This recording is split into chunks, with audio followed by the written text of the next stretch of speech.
Every year, scientists get closer to sending humans to Mars. The journey takes up to 9 months one way. The round trip takes roughly 3 years. But here is what the mission plans do not say out loud. The people who go may never come home. Physics, biology, radiation and economics all push in the same direction. We will look at the poison in the soil, the storms that eat the sky, the bones that quietly dissolve, and the math that makes a return ticket almost impossible. If you find this channel valuable, a like and subscribe keeps it going. The first humans on Mars are coming. Let us find out what they are actually walking into. Every kid who ever looked up at the night sky has had the thought, Mars, the red dot. Go there, stand on it, come back a hero. Space agencies and private companies are now targeting the 2030s for the first crewed Mars landing. The hardware is being built, the rockets are being tested, the volunteers are lining up, and the dream feels closer than it ever has. But there is a detail buried inside every mission plan, a detail that the headlines skip over, the part about coming home. Getting to Mars is hard, getting back is something else entirely. And the more you look at the actual numbers, the actual biology, the actual physics, the more a disturbing picture forms. The first humans on Mars may land there, live there, and die there, on another world, tens of millions of miles from everyone they have ever loved. This is not a small engineering problem waiting for a clever fix. It is a wall built from several different materials, each one serious on its own, and together nearly impossible to get through. Start with the basic facts. Mars sits, on average, about 140 million miles from Earth. At its closest, the gap shrinks to roughly 34 million miles. At its farthest, it stretches to about 250 million miles. That is a moving target, and it changes everything about how you plan a mission. A one-way trip using today's best rockets takes somewhere between 6 and 9 months. The full round trip, including the time a crew must wait on Mars before the planets line up again for a fuel-efficient journey home, runs close to 3 years total. 3 years. Away from Earth, away from oxygen you can breathe freely, food that grows in soil you can touch, gravity your body was built for, and people who know your name. For most of human history, explorers accepted those kinds of odds. Sailors crossed oceans without knowing what was on the other side. Climbers went up mountains that had killed the people before them. The difference with Mars is the scale. The isolation is not weeks or months, it stretches into years, and the forces working against a return trip do not stack up like minor inconveniences. They stack up like locked doors, one behind another, each one heavier than the last. The first door is the simplest to understand. Distance. Raw, brutal distance. When NASA puts a crew on Mars, those astronauts cannot just decide to come home when things get hard. They cannot call for a rescue. They cannot catch an emergency flight.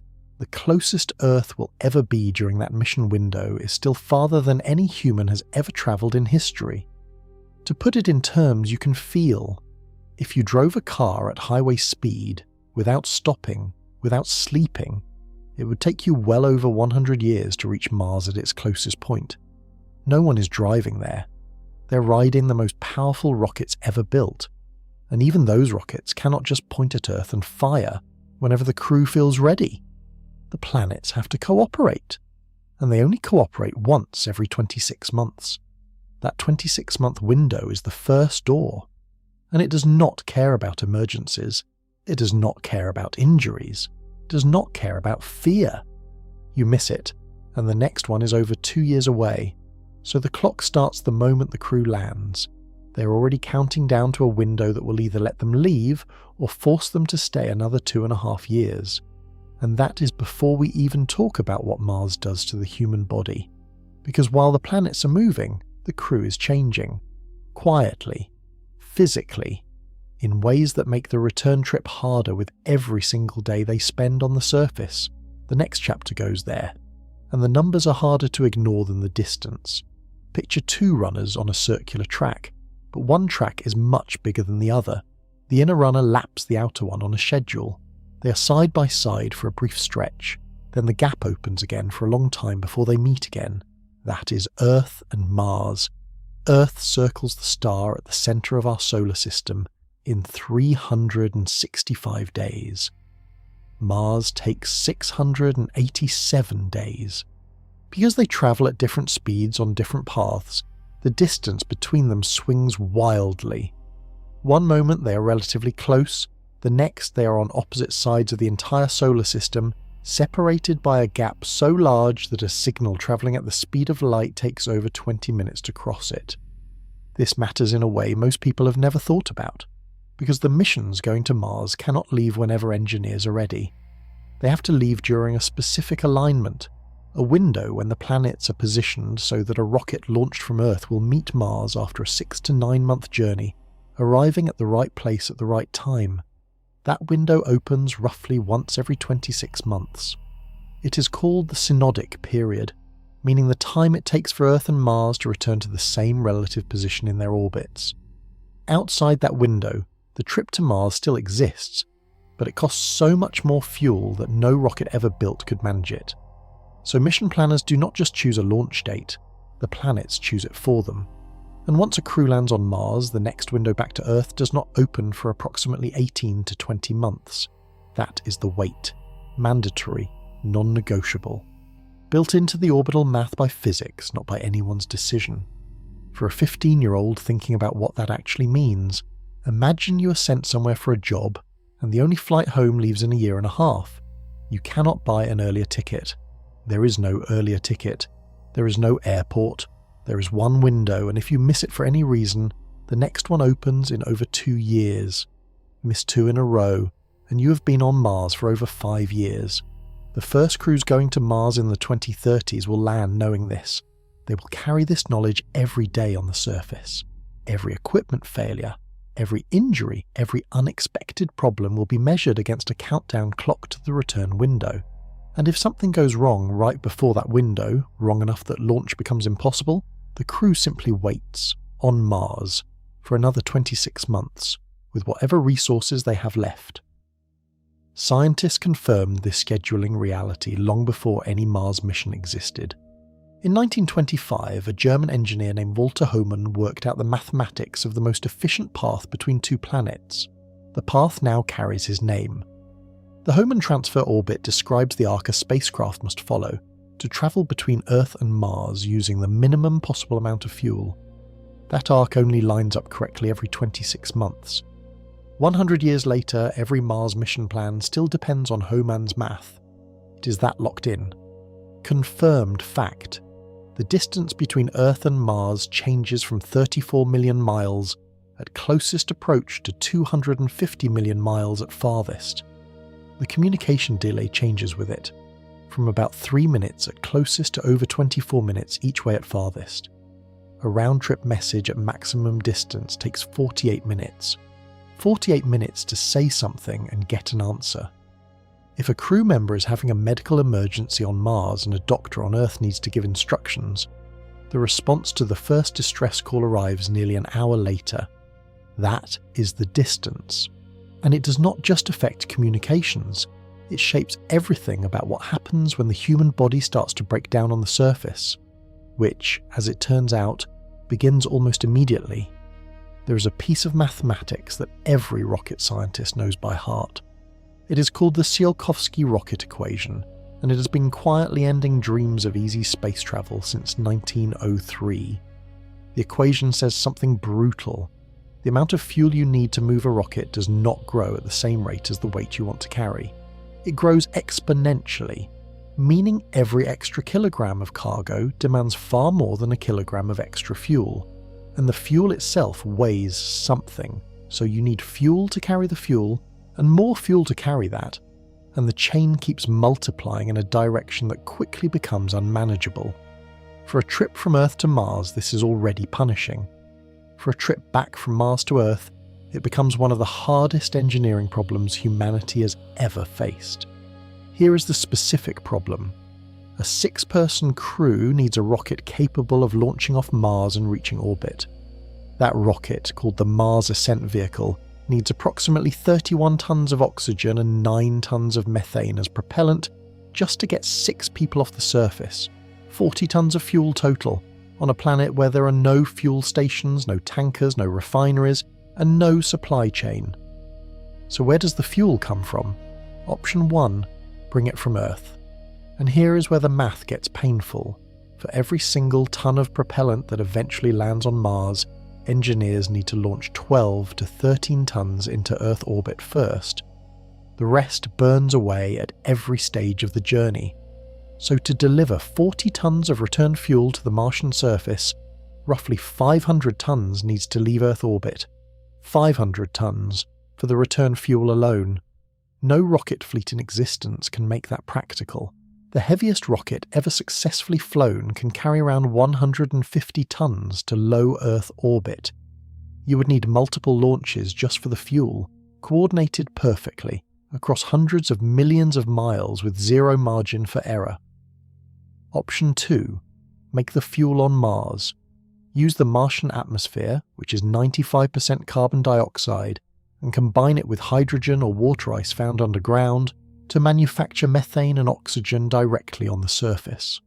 This idea works in theory. A device called MOXIE, about the size of a microwave oven, flew to Mars aboard the Perseverance rover and actually produced oxygen from the Martian atmosphere.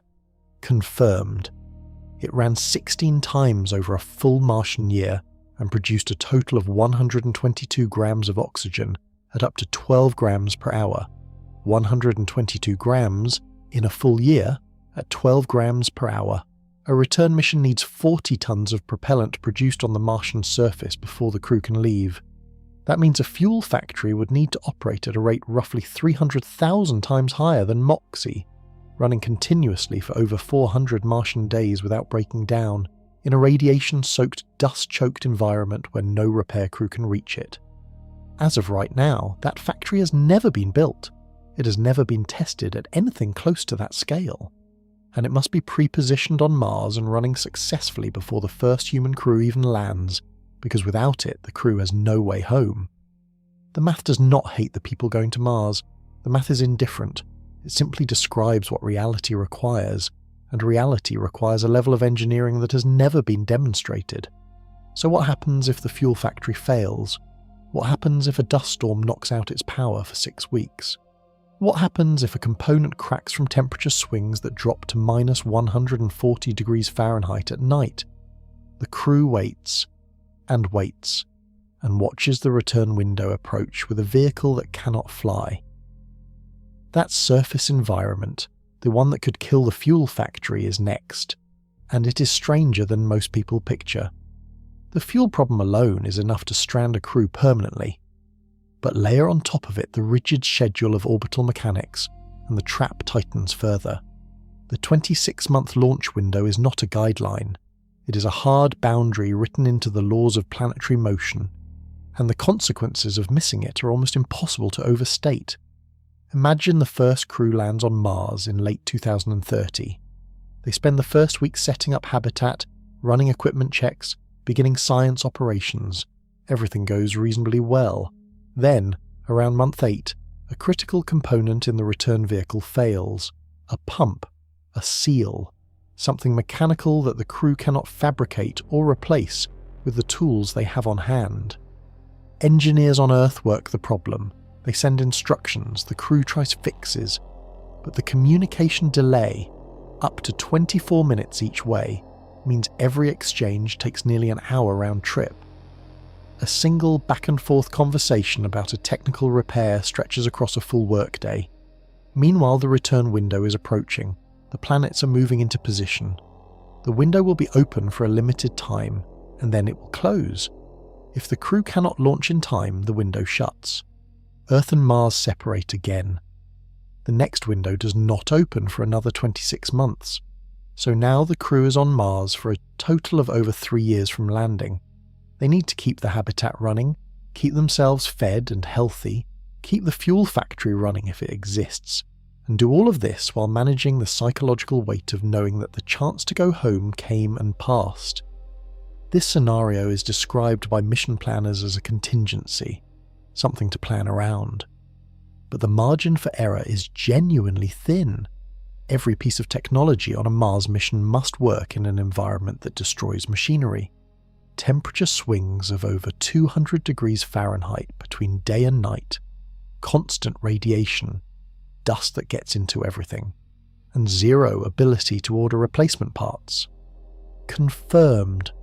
Launch windows for Mars to Earth, transit open once every 26 months based on the synodic period of both planets. Confirmed. The wait on the surface between landing and the first available return window is approximately 18 to 20 months. That 18 to 20 month wait is not downtime. The crew will be working constantly. Science operations, maintenance, exercise routines designed to fight physical deterioration, psychological management, communications with Earth, contingency planning. But it is also an unavoidable period of exposure. Every day on the surface, the body is absorbing radiation. Every day, bone density is quietly declining. Every day, muscles are adapting to a gravity level that is 38% of Earth's. And every day closer to the return window is also a day the body has moved further from the condition it needs to be in to survive the return trip. The window is both the goal and the pressure. It drives every decision the crew makes, and it cannot be moved. What makes this even more complex is that the return trip itself is brutal on a body already weakened by nearly 2 years on the Martian surface. 6 to 9 more months in near zero gravity during the transit home, followed by re-entry into Earth's atmosphere and then the full weight of Earth's gravity pressing down on a skeletal system that has been quietly losing density the entire time. The people going to Mars are not just racing a clock, they are racing their own bodies. The surface environment accelerating that race is where the story goes next, and it is one of the most hostile places in the solar system. Step outside on Mars without a suit and you would be dead in under 2 minutes. That sentence sounds like an exaggeration. It is confirmed science. The atmospheric pressure on Mars averages about 6 to 7 millibars at the surface. Earth's sea level pressure is 1,013 millibars. Mars sits at less than 1% of that. To find air this thin on Earth, you would need to climb to an altitude of about 28 miles above the surface, higher than any commercial aircraft flies, higher than most weather balloons reach, the kind of altitude where space effectively begins. At that pressure, exposed human tissue does not just suffocate. The fluids in the eyes and mouth begin to vaporize. The lungs have nothing to push against. Blood circulation breaks down within seconds. The body fails before the brain fully registers what is happening. The atmosphere is 95% carbon dioxide. Breathe it unfiltered, and the carbon dioxide concentration alone is immediately fatal. Then there is the temperature. The average surface temperature on Mars is around minus 81 degrees Fahrenheit, cold enough to freeze carbon dioxide itself into dry ice at the poles. At night, in certain regions, it can drop to minus 220 degrees Fahrenheit. That is cold enough to make metal brittle, to crack seals, to destroy lubricants, and to cause equipment that worked fine at noon to fail catastrophically by midnight. Between the Martian day and night, temperature swings can exceed 200 degrees Fahrenheit in a single cycle. Every hinge, every joint, every material in every piece of equipment expands and contracts through that range, every single day. Engineers on Earth designed for these swings. But no design survives indefinitely under that kind of repeated stress. And the light. Mars receives less than half the light that Earth gets from the star at the centre of our solar system. Solar panels, which many Mars mission designs depend on for power, produce significantly less energy than they would on Earth. A dust storm makes that worse by an enormous margin. NASA's InSight lander was designed to operate for years. Dust accumulated on its solar panels over time, reducing their output to 1/10 of their original capacity. The mission ended prematurely. Engineers could not send a robot to wipe the panels clean, and the lander slowly lost power and went silent. A human crew faces the same dust accumulation on every solar panel powering their habitat, on every surface of their suits, on every optical sensor and camera keeping them safe. The suits themselves must handle pressure regulation, temperature control, carbon dioxide scrubbing, radiation shielding, and dust management simultaneously every time a crew member steps outside. Any single system failure outside the habitat is potentially fatal, and every suit component operates under those 200-degree daily temperature swings. The surface of Mars is extraordinary. It holds the largest volcano in the solar system. It holds canyon systems that would stretch across the entire continental United States. It holds ancient riverbeds that prove liquid water once flowed there. It is also one of the most aggressively hostile environments in the known universe for human biology, and the dust covering all of it is stranger and more dangerous than it looks. At first glance, Martian dust looks like the kind of thing you would sweep off a porch. Fine, reddish, dry, maybe annoying, maybe something you track indoors on your boots. It is a poison spread across an entire planet. Scientists confirmed the presence of a chemical called perchlorate in Martian soil in 2008, when the Phoenix lander detected it near the North Pole. The Curiosity rover later found the same compound hundreds of miles away in a completely different region. The distribution is global. There is no clean zone on Mars. Perchlorate concentration in Martian soil runs between 0.5% and 1%. That sounds small. In human biology, it is enough to cause serious damage. Perchlorate attacks the thyroid gland. The thyroid controls metabolism, growth, and hormone production. When perchlorate enters the body, it blocks the thyroid from absorbing iodine, which the gland needs to function. The result is hyperthyroidism, fatigue, cognitive slowing, weight disruption, and in severe cases, organ dysfunction. For a crew depending on clear thinking, physical performance, and sustained decision-making over years, thyroid disruption is a threat to the mission itself. For pregnant women or developing fetuses, perchlorate is even more damaging. It can cross the placental barrier and interfere with fetal brain development. If any crew member becomes pregnant on Mars, the risk multiplies. The problem is not just ingestion. Martian dust is so fine that it behaves more like smoke than like sand. It becomes airborne easily, clings to suit surfaces electrostatically, and migrates indoors when airlocks cycle. Completely sealing a habitat against Martian dust over years of operation is an engineering challenge that has never been solved at full scale. Every time a crew member returns from a surface walk, they bring dust with them into the transition airlock. Some gets inside. Over months, concentrations build. Over years, the cumulative exposure adds up in ways that short-term mission planning does not fully account for. The dust also carries physical danger independent of its chemistry. The particles are extremely fine and jagged at the microscopic level. Inhaled deeply into the lungs, they can cause damage similar to silicosis, the lung disease that affects miners who breathe fine rock particles over years. Mars has no medical clinic. A crew member developing serious respiratory damage on Mars has access only to the medical supplies packed into the mission kit. On top of all of this, the dust destroys equipment. It coats solar panels, reducing power output. It works into mechanical seals and degrades their function over time. It abrades optical surfaces, clouding cameras and suit visors. It contaminates air filtration systems. The InSight lander lost most of its power generation to dust accumulation. The Opportunity rover, which operated for 15 years, was ultimately killed by a global dust storm that blanketed its solar panels for weeks. A human crew cannot outlast a dust storm by going into low power mode. They need heat, they need oxygen, they need power for every life support system running continuously. And global dust storms on Mars are a confirmed recurring feature of the planet's climate. How bad those storms actually get is the next part of the story, and the scale of them redefines what the word storm even means. In the summer of 2018, a dust storm formed on Mars. Engineers at NASA watched it grow on their monitors with a familiar kind of dread. Within weeks, the storm had expanded to cover the entire planet.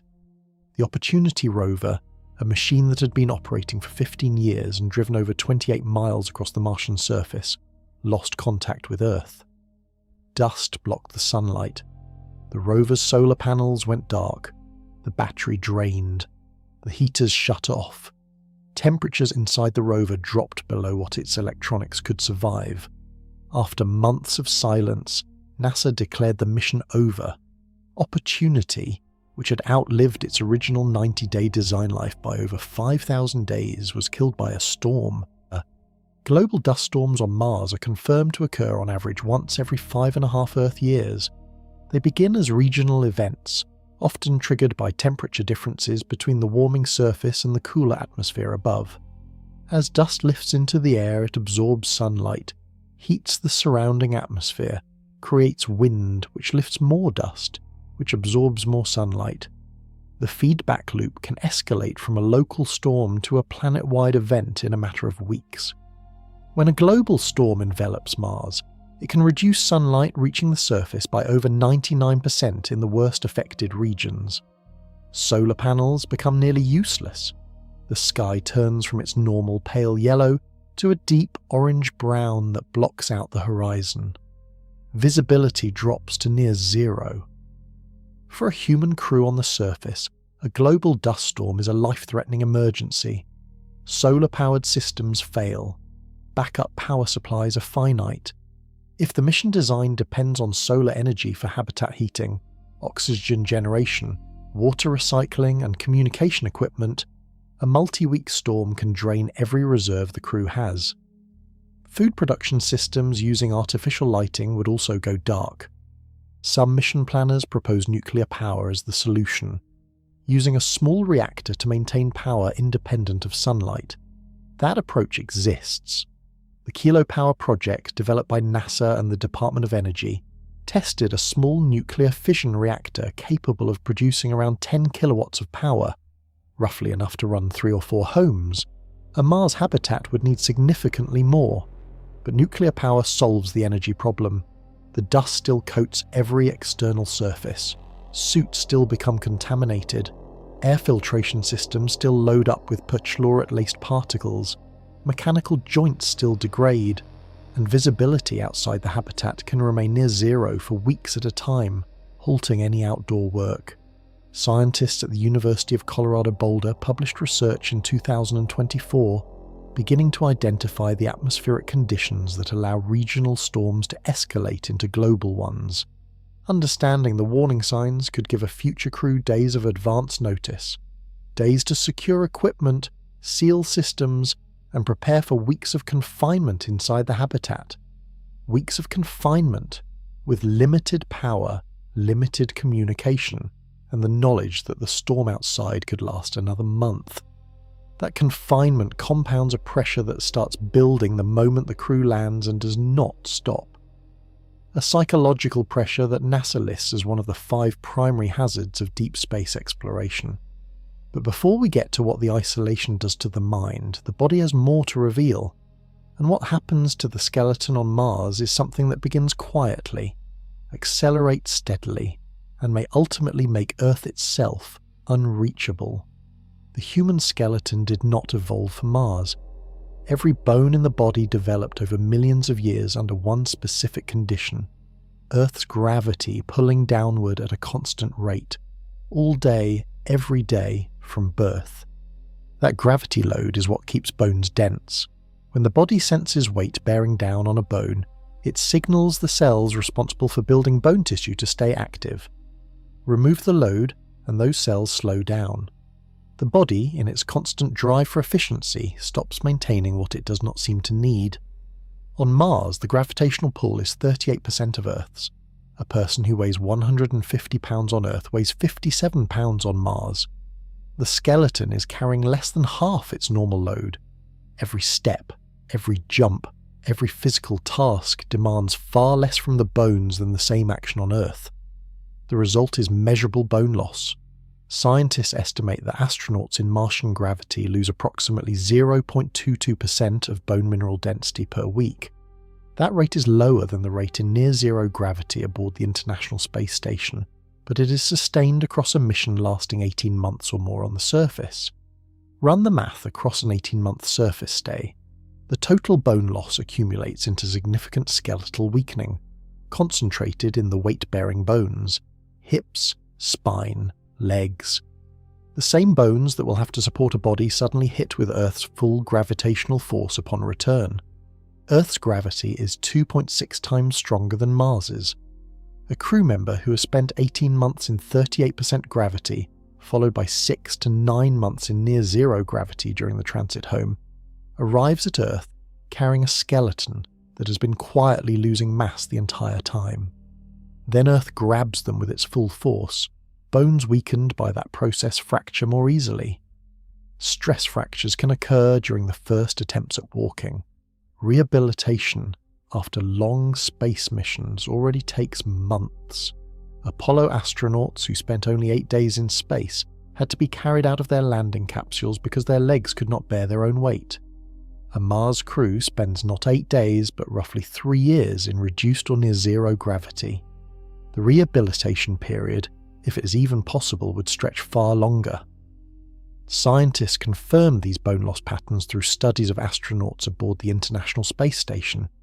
A 2022 Nature study found that microgravity causes bone and muscle deterioration, suppresses the immune system, and elevates cranial pressure, leading to vision problems. The Mars surface data extrapolated from that research is confirmed as an estimated rate, though the long-term effects of exactly 38% gravity across multiple years in humans remain an open scientific question, since no human has ever lived in Martian gravity. That uncertainty cuts both ways. The actual damage might be less than estimated, it might also be more, and the bones are only one part of the collapse. The muscles that move those bones face their own reckoning. What happens to the muscles on Mars is faster, more visible, and in some ways more frightening. Muscle works on the same principle as bone. Use it or lose it. The body is ruthlessly efficient, and it does not invest energy maintaining tissue that is not being asked to perform. On Earth, the leg muscles, back muscles, and core are working constantly. Every step you take, every time you stand up from a chair, every moment you hold yourself upright, those muscles are contracting against gravity. They do not get a day off. On Mars, the load drops to 38% of Earth's. The muscles adapt. They do exactly what the body asks of them under Martian conditions, and they do it with less tissue than they needed on Earth. The body interprets this as efficiency. From the perspective of survival in a new environment, it is. From the perspective of ever returning to Earth, it is a slow catastrophe. Astronauts on the International Space Station can lose up to 20% of their muscle mass in under 2 weeks, despite exercising for roughly 2 hours every day on specialized resistance equipment. On Mars, the loss rate is lower because some gravity still loads the muscles. But it is continuous, it is cumulative, and no exercise regimen has been proven to stop it entirely and reduce gravity over extended periods. The heart is a muscle too. In Earth's gravity, the heart works to push blood upward against the gravitational pull toward the legs and feet. This constant effort keeps the cardiovascular system strong and efficient. In reduced gravity, that load disappears. The heart pumps with less resistance. Over months, it adapts by becoming less powerful. Blood pressure regulation weakens. The cardiovascular system that developed under Earth's conditions progressively loses the capacity to perform the way Earth demands. When that crew member steps off the return vehicle and Earth's gravity hits them fully, the heart is being asked to perform at a level it has not trained for in years. Blood pressure can crash. Standing upright becomes difficult. The simple act of walking from the landing site to a medical tent can be physically overwhelming. Bill Nye, who has spent years communicating space science publicly, stated this reality plainly. Humans who live long enough on Mars, especially those born there, would never physically be able to handle life back on Earth. This is a confirmed concern backed by research, though the exact threshold, the point at which physical return becomes impossible rather than just difficult, remains an unknown. The data from International Space Station missions gives a partial picture. A Mars mission runs far longer, and at a gravity level that is different from both Earth and the station. Here is a number that puts the muscle problem in concrete terms. Apollo astronauts, after only 8 days in space, had to be physically lifted out of their capsules by recovery crews. Their leg muscles had weakened enough in just over a week that they could not stand on their own in Earth's gravity. A Mars crew spends close to 3 years in reduced or near-zero gravity. Extrapolate from 8 days to 3 years and the picture becomes severe. The exercise equipment helps, it slows the loss. Scientists working on the problem are developing new resistance systems, pharmaceutical interventions and training protocols. But as of now, no countermeasure has been proven to fully prevent the combined bone and muscle deterioration across a mission of this length. The body is adapting to Mars, and in doing so it may be saying goodbye to Earth. But the muscles and bones are visible, measurable, something the crew can feel. The radiation damage is different. It works invisibly. And it has already begun long before the crew ever reaches the Martian surface. The moment a spacecraft leaves Earth's orbit, the protection disappears. Earth has a magnetic field generated by its liquid iron core spinning deep underground. That field extends tens of thousands of miles into space, deflecting charged particles and high-energy radiation away from the surface. The atmosphere adds another layer of shielding, absorbing radiation that makes it through the magnetic barrier. Together, these two shields reduce the radiation reaching Earth's surface to a level the human body can tolerate across a lifetime. In deep space between Earth and Mars, both shields are gone. The spacecraft is a metal shell travelling through a radiation environment that is continuous, multi-directional, and partially impossible to block with conventional materials. Two primary sources hit astronauts during the transit. Solar energetic particles are bursts of radiation from the star at the centre of our solar system. These events can be partially predicted and partially shielded against by putting mass between the crew and the source. The second source is far more dangerous and far harder to stop. Galactic cosmic rays come from outside our solar system. They are the remnants of ancient stellar explosions, accelerated to near the speed of light across millions of light-years of space. By the time they reach the inner solar system, they carry so much energy that most conventional shielding materials do not stop them. They pass through spacecraft walls. They pass through human tissue. Some of them pass through the entire Earth and come out the other side. The particles most dangerous to human biology are the heavy ions, atoms of iron, titanium and silicon stripped of their electrons and travelling at extraordinary velocity. When a heavy ion passes through human tissue, it does not just damage the cells it hits directly. It leaves a track of ionized molecules in its wake, and the cells surrounding that track receive chemical signals from the damaged cell that can trigger their own mutations. This effect, called the non-targeted effects model, was the focus of a study published in the journal Scientific Reports.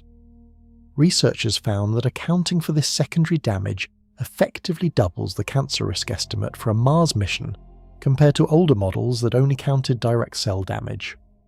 The numbers produced by that revised model are alarming. A study using NASA's own risk assessment framework, conducted at Colorado State University, found that astronauts on a Mars mission face greater than a 3% risk of dying of cancer from radiation exposure alone. 3% sounds modest until you place it in context. NASA's current acceptable career limit for radiation-induced cancer risk is 1%. A Mars mission, under the revised model, exceeds that limit by at least 3 times, and the transit is only part of the exposure. The Martian surface delivers radiation too, because Mars lacks both a global magnetic field and a thick atmosphere. Confirmed. Cosmic rays hit the surface directly, and the thin atmosphere provides almost no protection. Francis Cucinotta, a radiation physicist at the University of Nevada, Las Vegas, described the reality directly. Exploring Mars requires missions of 900 days or longer, including more than 1 year in deep space where exposure to high-energy galactic cosmic ray heavy ions is unavoidable. 900 days, more than a year of that in deep space with no effective shield, absorbing a radiation dose that exceeds every safety standard currently on the books, and cancer is only one of the outcomes. What the heavy ions do to the brain is a different kind of damage entirely, and it is the part of the radiation problem that researchers did not fully anticipate. Cancer shows up on scans. It can be caught, monitored, and sometimes treated. What galactic cosmic rays do to brain tissue is harder to see, harder to measure, and in many ways more frightening than a tumour. High-energy, heavy ions from deep space do not just pass through the body in a straight line and exit cleanly. They interact with brain tissue along the entire path. Each heavy ion leaves behind a column of ionized molecules, disrupted cell membranes, and broken chemical connections. In soft tissue like the brain, this damage accumulates differently than it does in harder structures. The neurons in the brain rely on precise chemical signaling. Connections between nerve cells, called synapses, fire in sequences that produce thought, memory, emotion, and decision-making. When those connections are disrupted by radiation damage, the signals become less reliable. Messages between neurons misfire or fail to arrive at all. Research on mice exposed to galactic cosmic ray levels equivalent to a Mars mission showed measurable cognitive decline, including impaired decision-making, reduced short-term memory, and anxiety-like behaviour. These effects appeared even at doses below what would cause obvious physical harm. Confirmed, high-energy cosmic ray exposure causes central nervous system damage. The specific long-term effects on humans over a 3-year Mars mission remain an unknown, because no human has been exposed to that duration and intensity of cosmic ray bombardment. But the animal research is consistent enough that NASA lists central nervous system damage as one of the primary radiation risks for deep space exploration. There is also an accelerated aging effect. Ionizing radiation damages the protective caps on chromosomes called telomeres. Shortened telomeres are associated with faster cellular aging, reduced immune function, and higher risk of age-related diseases. A Mars crew member returning from a 3-year mission may have aged biologically by more than 3 calendar years. On top of the cognitive effects, heavy ion radiation causes cataracts. The lenses of the eye are vulnerable to radiation damage, and enough exposure causes the lens to cloud progressively. Some Apollo astronauts reported visual disturbances after their missions, and several developed cataracts earlier than statistically expected for their age. For a Mars crew, the cataracts begin forming during transit and continue accumulating through the 18-month surface stay and the return trip. By the time a crew member reaches Earth, their vision may be significantly impaired. And radiation interacts with the cardiovascular system as well. Ionizing radiation damages the lining of blood vessels, accelerating the formation of plaques and increasing the risk of heart disease. Long-duration space travel has already been linked to elevated cardiovascular risk in astronauts who spent time aboard the International Space Station. Here is a way to feel the scale of the radiation exposure. On Earth, the average person receives about 1/10 of a millisievert of radiation per year from natural background sources. A round-trip Mars mission exposes a crew member to somewhere between 600 and 1200 millisieverts across the mission. That is between 6,000 and 12,000 times the annual background dose on Earth, delivered in approximately 3 years. Current shielding technology can reduce this number, but heavy ions lose very little energy passing through most materials, and adding thick shielding adds mass to the spacecraft, which loops back to the rocket equation problem from earlier. But radiation does not stop at the brain and the cardiovascular system. It does something to the eye specifically that researchers only discovered was happening at all because of International Space Station data, and it is disturbing in ways that go beyond simple vision loss. In 2012, NASA researchers analysing long-duration astronaut medical records noticed something unexpected. A significant portion of astronauts who had spent extended time aboard the International Space Station were reporting visual problems after their missions. Some had trouble reading, some described blurred vision, some had changes that showed up on eye scans even when the astronaut felt fine. The condition now has a name: spaceflight-associated neuroocular syndrome. The mechanism behind it involves the fluid that surrounds and cushions the brain and spinal cord. In Earth's gravity, That fluid is distributed throughout the body, with the pressure at the head kept in a comfortable range by gravity, pulling fluid downward toward the legs. In reduced gravity or zero gravity, the fluid does not distribute the same way. It shifts toward the upper body and head, building pressure around the optic nerve and the back of the eye. That pressure, sustained over months, physically reshapes structures inside the eye.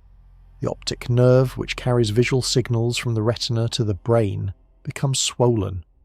The retina itself can flatten or wrinkle slightly. The fluid-filled cavity at the back of the eye can change shape in ways that alter how light focuses on the retina. Some of these changes reverse when astronauts return to Earth, and the fluid redistributes under normal gravity.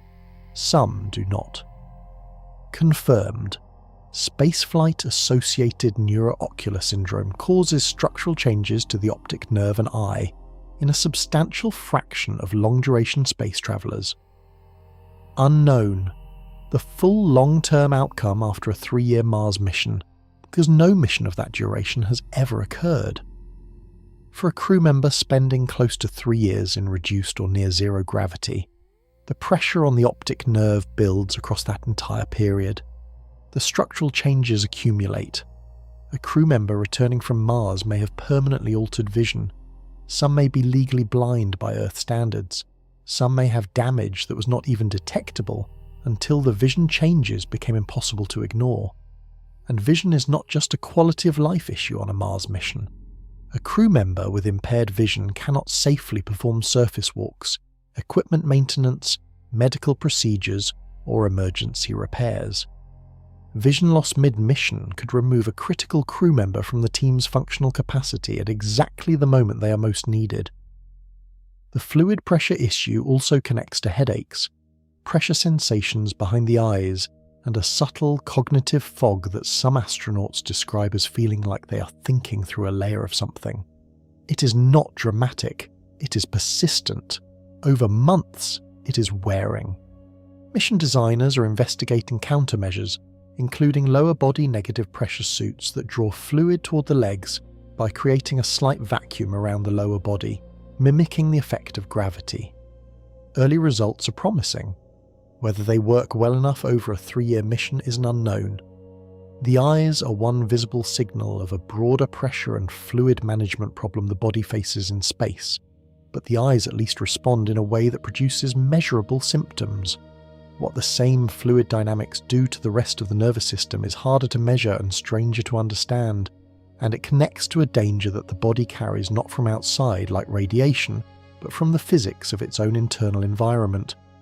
The human body runs on pressure gradients. The heart pumps blood by generating pressure. The lungs work by changing pressure in the chest cavity. The digestive system moves material through controlled pressure. The brain and spinal cord sit inside a sealed system where cerebrospinal fluid pressure keeps everything cushioned and functioning within a specific range.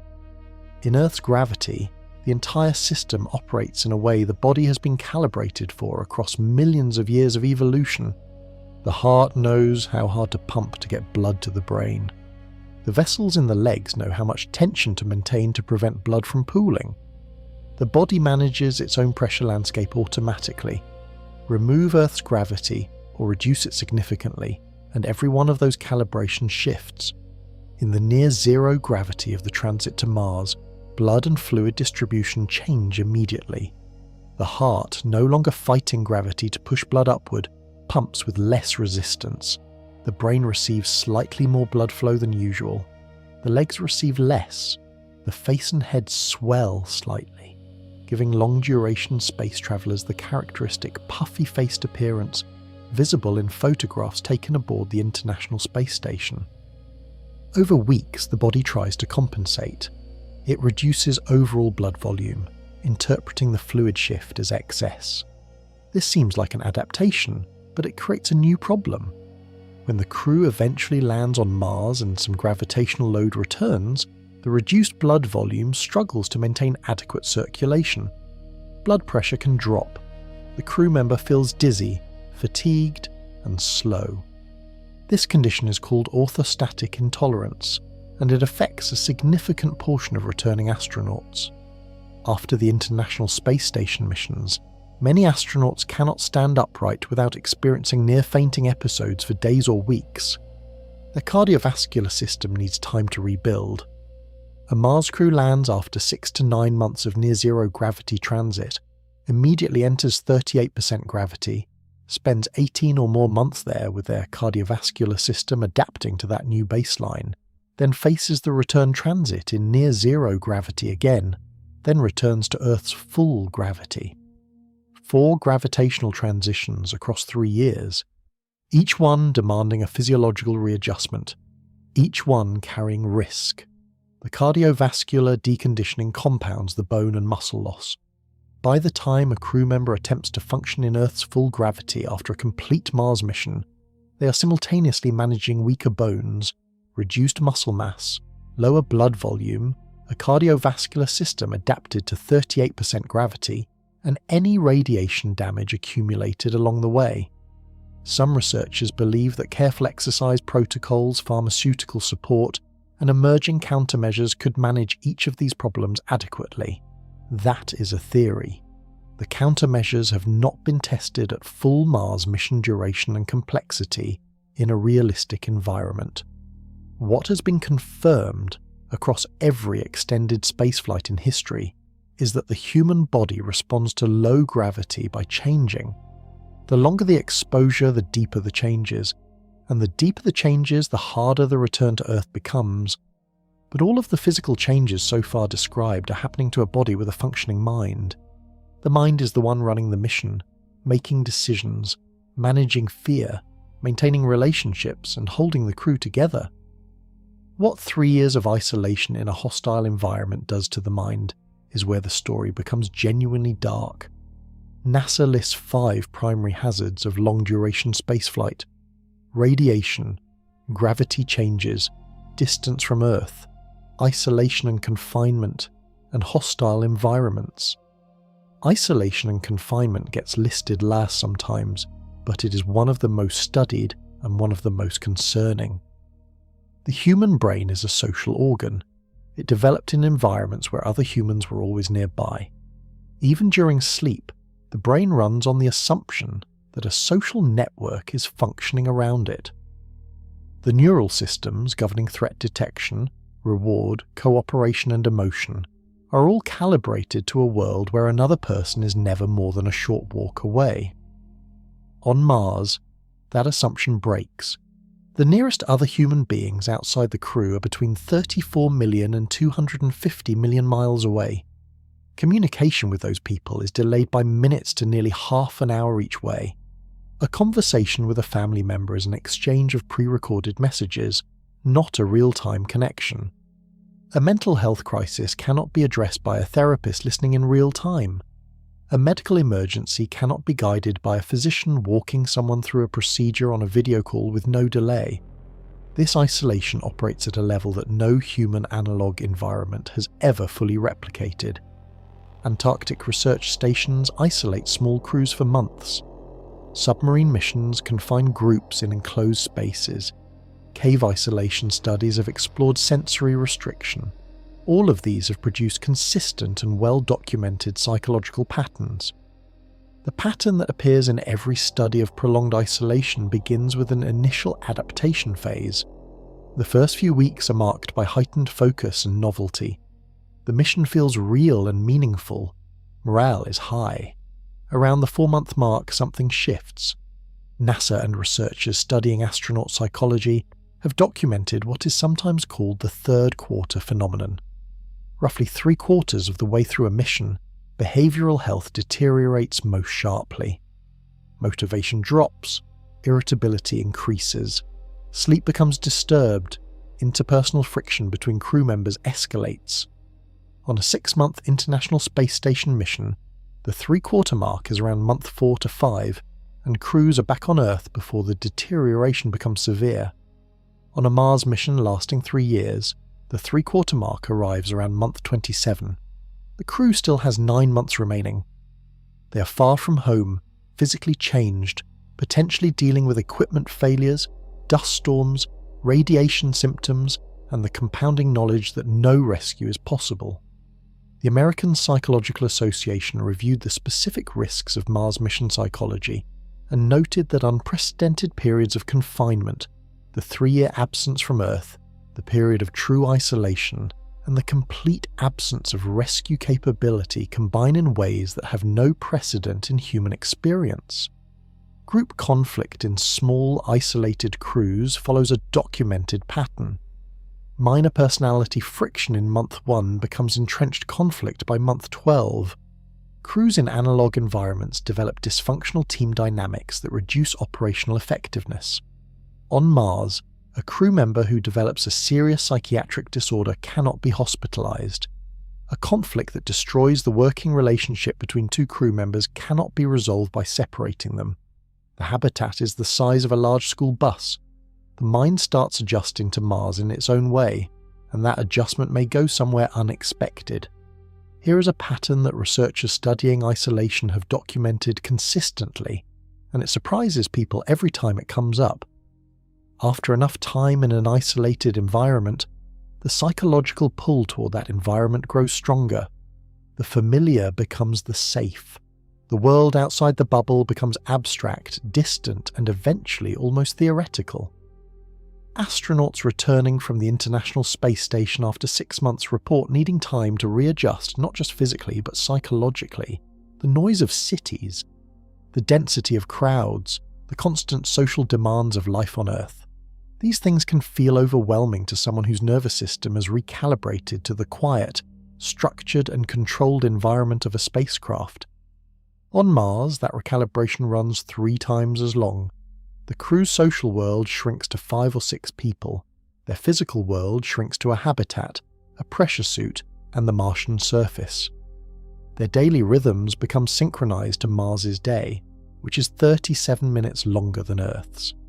Their communication with Earth becomes so delayed and so logistically complicated that it gradually stops feeling like a live connection and more like correspondence with another era. Research on cosmonauts who completed long-duration missions found that after return, some experienced a condition informally described as feeling more alien on Earth than they had felt in space. The readaptation to social density, unpredictability, and the relentless sensory input of everyday life on Earth takes months, and in some cases produces lasting changes in personality and social behaviour. A Mars crew faces this on a scale that dwarfs anything studied so far, and for some crew members, the honest psychological answer may eventually be that they do not want to return, even if a physical return were possible. The British Psychological Society's analysis of Mars mission psychology noted that after years of living in Martian conditions, some colonists may not psychologically want to return to Earth, even if a physical return became possible. This is the trap in its final form. The body has adapted to Mars. The mind has adapted to Mars. Earth has become the foreign planet, and the technology, funding, and orbital geometry required to physically get them back have remained unsolved. But some people, including some of the most credible voices in human space exploration, see this outcome and do not call it a tragedy. Buzz Aldrin walked on the moon. He is one of only 12 humans who have ever stood on another world. He knows what it means to go somewhere extraordinary and come back, and his position on Mars is unambiguous. He has stated publicly and repeatedly that Mars settlers should make the decision before they ever leave Earth. Mars is your home now. Make peace with it. The Pilgrims who left England for America in 1620 did not build a return ship. They built a civilization. Aldrin's comparison is not a metaphor meant to soften a hard truth. He means it structurally. The mission to Mars is colonization, and colonization, in his view, requires the colonists to commit completely to the new world. 250,000 people applied to Mars 1 knowing there was no return ticket. Over 200,000 volunteers accepted permanent exile on another planet as trade worth making. What does it mean that so many people said yes to that offer? And what does it mean for the people who go if the mission is designed from the start around permanence? Everything described so far is a physical and biological obstacle. Each one is serious. Together they form a barrier that even the most advanced mission planning struggles to clear. Now add economics. In 2009, NASA projected the cost of a fully crewed round-trip Mars mission at approximately $100 billion. That estimate, combined with the technical challenges, led directly to the cancellation of NASA's manned Mars ambitions at the time. $100 billion was considered too large to justify for a single mission. Mars One, the private venture that attracted over 200,000 applicants, estimated its one-way mission at $6 billion. One way, no return infrastructure, no return vehicle, no return fuel manufacturing, no second set of life support systems for the transit home. The difference between $6 billion and $100 billion illustrates the true cost of the return ticket. It is not a modest addition to the mission budget. It is an order of magnitude jump driven by the fuel, the vehicles, the infrastructure on Mars, and the redundant systems needed to give people a realistic chance of surviving the journey home. SpaceX's plan for Mars involves the Starship rocket system and in-situ propellant production. The goal is to dramatically reduce the per-person cost of a Mars trip by manufacturing return fuel on Mars rather than shipping it from Earth. If this works, the economics shift significantly. But SpaceX's publicly stated plan depends on several things that have never been demonstrated at operational scale. A propellant manufacturing facility that produces 40 tons of methane and oxygen on Mars, equipment that runs continuously for over 400 Martian days in a radiation and dust environment with no nearby repair capability, a fuel supply ready and confirmed before the crew arrives, because if it is not ready, the crew has no path home. Each of those dependencies is a confirmed engineering challenge with an unknown solution timeline. A mission that costs $100 billion for a round trip competes with other priorities. It competes with other space missions. It competes with infrastructure, healthcare, climate research, and every other use of government funding. Even with private financing, the return mission must justify its cost against the alternative of sending 2 one-way missions for the same budget, doubling the number of colonists and the amount of scientific work accomplished. The economic pressure is not callous, it is structural. Every resource sent to Mars beyond what is needed for survival represents a choice against some other use of that resource. And in the first generation of Mars missions, when resources are extremely limited and every kilogram of equipment must be justified, the most expensive single element of any mission plan is getting people back to Earth. If the first colonists accept that they are staying, the mission becomes radically more efficient. More food supplies, more equipment for building permanent infrastructure, more scientific instruments, more redundancy in life support. All the mass budget that would have gone to the return vehicle goes into keeping people alive and productive on Mars. The economics do not make the one-way trip merciful. They make it logical in a way that is uncomfortable to sit with. But there is a human dimension to the economic calculation that money cannot fully capture, and it connects to something that could happen on Mars that would make the question of return completely irrelevant for a specific group of people. If the first colonists stay on Mars long enough, children will be born there. That is not a distant hypothetical. If colonization is the goal, and colonists are permanent residents, it is a near certainty within the first decade. Those children will grow up in 38% of Earth's gravity. Their bones will develop under that load. Their muscles will calibrate to it. Their cardiovascular systems will build around it. Their vestibular systems, the inner ear mechanisms that manage balance and spatial orientation, will tune themselves to the physical demands of Martian life. Their entire physiology will be shaped by Mars from the moment of birth. Bill Nye described the biological outcome directly. Humans who live long enough on Mars, especially those born there, would never physically be able to handle Earth's gravity again. Earth's gravity is 2.5 times stronger than Mars's. For a child who has never experienced it, arriving on Earth would feel like being pressed down by a weight they have no muscle or bone structure to resist. Their heart, calibrated to pump blood through a body in 38% gravity, would immediately face demands it has never trained for. Their leg bones, developed under a lighter load, would be at severe risk of fracture from the simple act of trying to stand. Earth, for a Mars-born human, would be a hostile environment.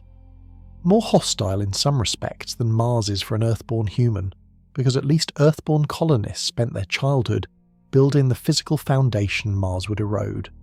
Mars-born children never had that foundation at all. This produces a genuinely new category of human, people for whom Earth is not a home but a dangerous foreign world. People who are physiologically Martian in the most literal sense. People whose bodies are optimized for a planet that most of humanity has never visited. Scientists currently classify this as an unknown. The confirmed data comes from studies of adults in near-zero gravity aboard the International Space Station. Developmental biology and partial gravity across an entire childhood has never been studied in humans, because no human child has ever grown up in partial gravity. What the actual developmental outcomes would be is genuinely uncertain. The uncertainty cuts in multiple directions. Some researchers speculate that adaptations in Martian children could be more extreme than simple extrapolations from adult data suggest. Growing bone is more plastic than mature bone, meaning it shapes itself more aggressively to the mechanical demands placed on it. A skeleton that forms in 38% gravity may differ more fundamentally from an Earth-developed skeleton than the adult bone loss data implies. The first generation of Martian children would be both the most vulnerable humans in history and the most perfectly adapted to their specific environment. They would be a new kind of person, a kind that Earth gravity could seriously harm or kill. Whatever Earth represents to the adults who left it behind, to those children it would be something else entirely. An origin story, a planet their parents came from, a world they could never visit. And if Mars eventually builds a population of people who cannot return to Earth, the question of what that means for humanity as a single species is one no generation before ours has ever had to seriously consider. That question connects to a possibility researchers are only beginning to examine, one that changes not just who can go back to Earth, but whether any human from Mars could ever legally be allowed to return at all. Picture a factory the size of a small house, sitting alone on the Martian surface. No workers nearby, no repair crew on standby, no spare parts warehouse down the road, just a machine, running continuously in one of the most hostile environments in the solar system, doing something that has never been done at scale in human history. That factory has one job: make enough fuel to launch 6 people off Mars. This is the central engineering problem of every crewed Mars return mission. The Mars Ascent Vehicle needs approximately 40 tons of propellant, a mixture of methane and oxygen, to break free of Martian gravity and reach orbit. Shipping that fuel from Earth is effectively impossible, given the rocket equation's punishing math. So the fuel must be manufactured on Mars from Martian resources before the crew even lands. The chemistry is confirmed and real. Mars's atmosphere is 95% carbon dioxide. Combine that carbon dioxide with hydrogen, extracted from water ice found underground, and you can produce methane and oxygen through a process called the Sabatier reaction. The chemical steps work. Scientists proved this in laboratories decades ago. The question is scale, and scale is where the confirmed science ends and the engineering unknown begins. MOXIE, the oxygen-producing device aboard the Perseverance rover, ran 16 times over a full Martian year and produced a total of 122 grams of oxygen, 12 grams per hour at peak output. The device itself was roughly the size of a microwave oven and weighed about 37 pounds. A return mission needs the equivalent of 327,000 MOXIE-level production hours of oxygen, plus methane, produced within a single window of about 435 Martian days before the crew arrives. That gap between MOXIE and a mission-capable fuel factory is not a small engineering step. It is a transition from a proof-of-concept experiment to a fully automated industrial operation, running without human oversight, in an environment where dust storms can cut power for weeks, temperature swings crack mechanical seals overnight, and radiation degrades electronics over months. Every component of that factory must work the first time, because if the fuel is not ready and confirmed when the crew lands without a way home. SpaceX's Starship mission architecture explicitly depends on this working. The plan calls for cargo missions carrying propellant production equipment to land on Mars and begin manufacturing fuel years before any human crew departs Earth. By the time astronauts land, the theory says, the tanks will be full and the ascent vehicle will be ready. As of now, the propellant factory exists only in engineering documents. The technology required to run it has been demonstrated at laboratory scale. The leap to industrial scale on another planet without human maintenance across 400+ Martian days has never been attempted. Unknown whether propellant manufacturing at Mars mission scale can be achieved reliably enough in the 2030s timeframe that mission planners are targeting. The fuel factory is the hinge everything else swings on. Get it right, and a return trip becomes physically possible. Get it wrong, and the crew that lands on Mars has nowhere to go but deeper into the planet's gravity well. And even if the factory works perfectly, the vehicle waiting to use that fuel still has to survive years on the Martian surface before anyone climbs into it. What that survival actually demands is a problem the fuel question tends to overshadow. The Mars ascent vehicle lands on the surface years before any human crew arrives. It sits there, waiting, for years, in a radiation-saturated environment that cycles between -140 degrees Fahrenheit at night and +70 degrees on a warm afternoon, every single day, across several Martian years if the mission timeline runs long. That 200-degree daily temperature swing is not an abstract number. It is a mechanical torture cycle. Materials that handle the cold contract. Materials that absorb heat expand. Every seal, every valve, every joint in that vehicle compresses and stretches repeatedly, hundreds of times before a crew member ever approaches it. Any point of weakness in any component accumulates stress with each cycle until it fails. On Earth, engineers inspect vehicles before launch. They replace worn seals, they check valve function, they run diagnostics and fix what needs fixing. On Mars, the ascent vehicle sits unattended. If a seal degrades over 2 years of thermal cycling, nobody finds out until the crew runs pre-flight checks, possibly days before the return window opens. A seal failure in a pressurized propellant line is catastrophic. So is a cracked valve seat. So is a degraded electrical connector in the ignition system. Each of these failure modes is individually manageable on Earth with maintenance crews and replacement parts. On Mars, with no parts and no repair infrastructure, each one is potentially mission-ending. Radiation adds to the problem. Electronic components degrade under continuous cosmic ray bombardment. A processor that handles ignition sequencing, a sensor that monitors propellant tank pressure, a communication chip in the system that talks to mission control, all of these accumulate radiation damage over years. Radiation-hardened components exist and will be used. They reduce the risk, they do not eliminate it. Dust is the third attacker. Martian dust infiltrates everything. Mechanical joints collect it. Optical sensors cloud over with it. Ventilation paths clog. A vehicle sitting on the surface for 2 years in a dust-active environment will require thorough cleaning and inspection before launch. The crew must do this work in pressure suits, in Martian gravity, with gloves that reduce manual dexterity, checking systems they were trained on but have never physically maintained under these conditions. The ascent vehicle's engines burn methane and oxygen produced by the fuel factory. Both propellants must be stored cryogenically at extremely low temperatures for the duration of the wait. Cryogenic storage systems on Earth require regular servicing. On Mars, they must hold temperature and pressure without intervention across the full pre-crew waiting period. Confirmed, every component of the Mars ascent vehicle must function correctly on the first and only attempt at launch. There is no second launch attempt if something fails. There is no repair crew. There is no spare vehicle waiting nearby.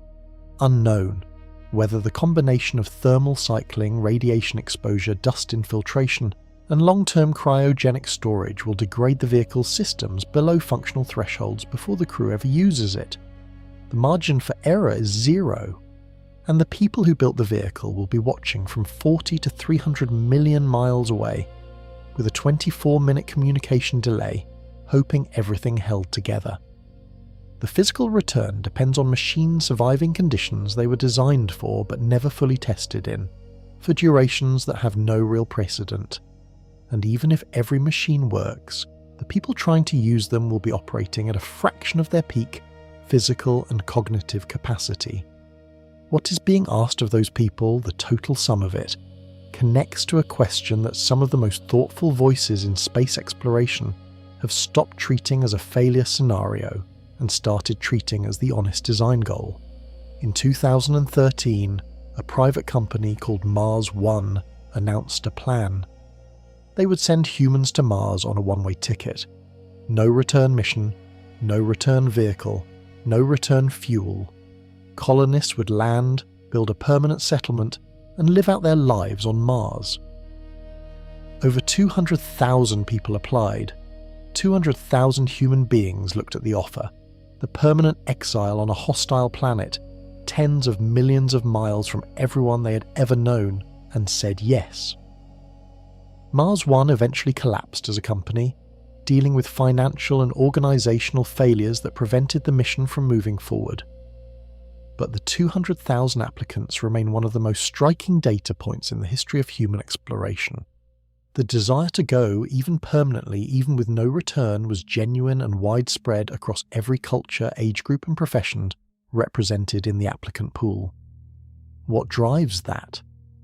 Researchers who studied the applicants found several recurring motivations: a desire to be part of something historically unprecedented, a sense that Earth offered them limited opportunity for genuine adventure or meaning, a belief that helping humanity become a multi-planet species was worth a personal sacrifice of extraordinary scale, and, perhaps most telling, a genuine indifference toward the return trip that the mission planners had assumed would be the biggest psychological barrier. The 200,000 were not naive. The application process required detailed self-assessments of psychological fitness, physical health, and reasoning ability. Many applicants understood the physics, the biology, and the risks in considerable detail. They applied anyway. Buzz Aldrin's position on this is worth returning to. The second human to walk on another world, a person who went somewhere extraordinary and successfully returned to Earth, spent years arguing that Mars should be treated differently. He compared the first Mars settlers to the Pilgrims who sailed from England to America in 1620 on the Mayflower. The Pilgrims did not build a return ship. They loaded their belongings, accepted that the crossing might kill them, and committed to the New World as their permanent home. Some of them died in the first winter. The ones who survived built something that outlasted them by centuries. Aldrin's argument is structural. Permanent commitment creates a different kind of mission than a visit does. A visitor brings what they need for the trip. A settler brings what they need to survive indefinitely and build something that lasts. The difference in supplies, in equipment, in psychological preparation, and in the goals of the mission is enormous. From a practical standpoint, the confirmed math supports Aldrin's logic. A one-way mission cost roughly $6 billion, based on Mars One estimates. A round-trip mission cost roughly $100 billion, based on NASA projections. For the cost of one round-trip mission, you could send approximately 16 one-way missions. 16 times the colonists, 16 times the equipment, 16 times the infrastructure for building a permanent human presence. The economics do not determine the ethics. Sending people with no return option carries moral weight that no budget calculation fully addresses. But the economic reality shapes what is actually possible, and possibility shapes what actually happens. Formal intellectual support for this approach has existed since 1998, when a space activist named Bruce Mackenzie presented the case at the International Space Development Conference. His argument, called Mars to Stay, proposed that eliminating the return mission made the mission more honest about its actual goal. The goal of going to Mars is settlement, he argued. A visit proves you can get there. Settlement proves humanity can survive there. Only one of those outcomes matters in the long run. That argument has attracted serious support over the decades since, including from researchers, engineers and explorers who have spent careers thinking about what a permanent human presence beyond Earth actually requires. And the question it raises about what happens to a settlement that commits to permanence leads directly to something no Mars plan has fully addressed. The first children born on Mars. The first human born on Mars will probably not make headlines the way the first landing did. It will happen quietly inside a pressurized habitat, attended by whatever medical resources the colonists managed to bring with them, far from any hospital or specialist or emergency care. And that child will be, from the first breath, something new. Human development is shaped by the environment in which it occurs. A skeleton that forms and grows in 38% of Earth's gravity builds itself around that load. The bone's density, architecture, and proportional thickness all calibrate to the mechanical forces actually experienced. A child growing up in 38% gravity does not build the same skeleton as a child growing up in 100% gravity, because the skeleton builds itself around what it needs to do. The same applies to muscles, to the cardiovascular system, to the vestibular system, the inner ear structures that manage balance and spatial orientation, to the way the brain models the body's relationship to gravity and space. A Mars-born child's body optimizes for Mars. By the time that child reaches adulthood, their physiology may be so calibrated to Martian conditions that Earth gravity would be genuinely dangerous to them. Bill Nye described this outcome plainly. Humans who live long enough on Mars, especially those born there, would never physically be able to handle life back on Earth. Earth's gravity is 2.6 times stronger than Mars's. For a person whose entire skeletal, muscular and cardiovascular system developed under 38% of that force, arriving on Earth would feel like being crushed. The heart, never trained to push blood against full Earth gravity, would strain under the demand. The bones, built for a lighter world, would face fracture risk from the simple act of trying to stand. The vestibular system, calibrated to Mars's gravity, would send confusing and disorienting signals in a different gravitational field. Earth would be a hostile planet for a Mars-born person. Scientists classify this as a confirmed concern extrapolated from adult spaceflight data and developmental biology principles, but an unknown in its specific outcomes, because no human child has ever developed in partial gravity. The data from International Space Station missions covers adults whose bodies had already finished developing. What actually happens to a skeleton that grows from infancy in 38% gravity is genuinely uncertain. But the biological logic is consistent and supported by everything known about how the body adapts to its mechanical environment. The first generation of Martian children would be optimized for a world that most of humanity has never visited. Earth, the origin planet, would be the dangerous foreign environment for them. This creates something that no generation in human history has ever faced. A population of humans for whom the home planet of the species is physiologically off limits. People who are human in every biological classification, but who live, think, grow, and die on a world that their parents crossed the solar system to reach. What does that do to the concept of humanity as a single connected species? What does it mean for governance, identity, belonging, and the long arc of human civilization when the first truly Martian people exist? Those questions are philosophical, but they rest on a biological foundation that is already being laid in the engineering documents being written today. And they are not even the most immediate complication facing Mars colonists who might someday want to return. Because before any of the biology becomes relevant, there is a question that international law has never fully resolved, and its answer could make the return trip legally impossible even if every machine works and every body survives the journey. Mars might have life on it right now. That sentence is not confirmed. It is a genuine scientific unknown. but it is a serious enough possibility that NASA and every major space agency operating on Mars follows strict protocols designed around it. The possibility of life on Mars focuses on the subsurface. The surface is blasted by ultraviolet radiation, dosed with perchlorate, and exposed to temperature extremes that make the existence of living organisms there unlikely. But several meters underground, conditions may be different. Liquid water has been detected beneath the Martian South Pole. Geological heat from the planet's interior could maintain liquid environments in localized regions. On Earth, microbial life thrives in environments far more extreme than anything Mars's subsurface likely offers.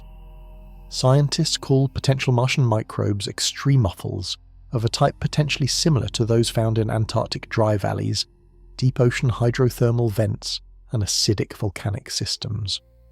Life, on Earth, has proven extraordinarily adaptable.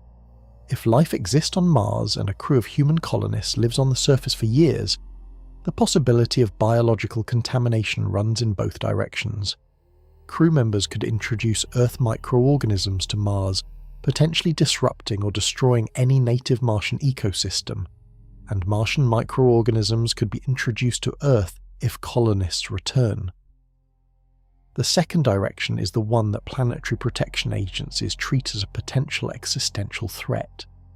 Earth's biosphere evolved over billions of years with no exposure to Martian biology. If a Martian microorganism arrived on Earth via a returning crew member, carried in dust on equipment, embedded in the colonists' respiratory systems, or present in biological samples collected on the surface, Earth's immune systems, ecosystems, and microbiome would have no evolutionary experience with it. The outcome is genuinely unknown, and unknowns in biosecurity at planetary scale are treated with extreme caution. Confirmed, NASA and international space agencies maintain planetary protection protocols that govern how Mars missions handle biological contamination risk. Unknown, whether those protocols designed around robotic missions would be scalable to human colonists who have lived in the Martian environment for years.